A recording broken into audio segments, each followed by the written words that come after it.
はー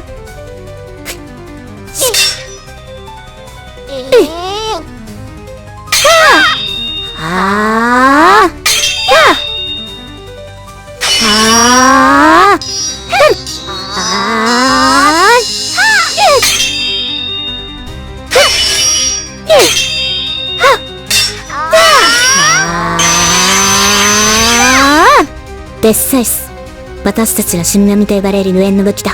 その鎌は変幻自在で、私たち死神の体内から生み出される影の力を収束させ、形にしたものだ。触れたものの生命を食らい尽くし、そして自らの生命と変換する。形のない黒い影が触れるだけでも、小さな命なら簡単に鍛えてしまうほどの影の力を圧縮して、形にしたこの鎌にかすっただけで人間は即死するのだ。しかし、死神同士の戦闘においてその意味は変わり、お互いが戦闘をやめるか、命が尽きるまで生命の奪い合いが続くのだ。やっぱりステラは強いな。私と対等にやり合えるのは死神の中でもステラとアイゼアだけだった。なのにさ、そんな人間国に目移りしちゃうなんて嫉妬しちゃうよ。友人としても戦闘狂としても度が過ぎると嫌われるよ、リーン。それは嫌だなら引いてくれる？私たち友達でしょ。それは無理。一度スイッチが入ったらテコでも考えが変わらないのは昔から変わらないな。この友人と出会ったのも私とレインが出会いよりさらに前の時代、自分が死神らしく生きていた時のことだ。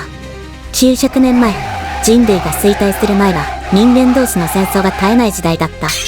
私たちは人間の言葉を話せる上に強いため、よく人に雇われて戦うことが多かったのだ。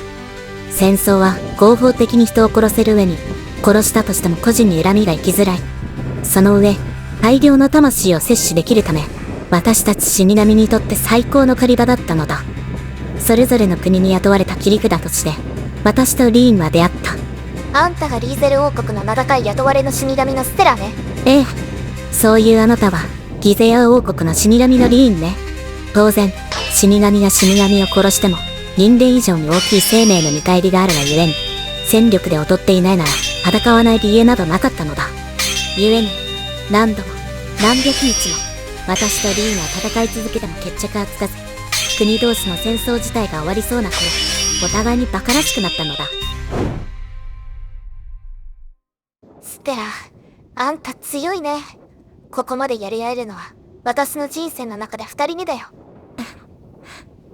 へえ、そのもう一人にも会ってみたいわね。けど、もう戦争も終わりどころか、国自体がお互いなくなりそうだし。どうする？まだ続けるの？そうだな。これ以上はもう馬鹿らしいかな。というより、むしろあんたと友達になりたくなってきたよ。2人いれば敵なんかいそうにないしね。そうね。友達になるかは別として、これ以上戦うのは、さすがに私も疲れたわ。お互い、あの頃と強さは変わらないな。だけど、考え方は随分変わったような気がする。リーンは、敵なら容赦はないが、心を許した友人にはめっぽう優しい性格が恨みに出て、仲間の死神のアイセアを失ったから、過度の心配性になったのと。私は、人間に恋して死んだ死神たちをたくさん見てきて、愚かだと思っていた側だったはずなのに、レインに出会ってから、自分がその愚かな側へと言っているのだ。そりゃ誰より友達思いのリーンは、私を止めに来るよな。拉致が開かないね。ならしまった！待ちなさい！リーン！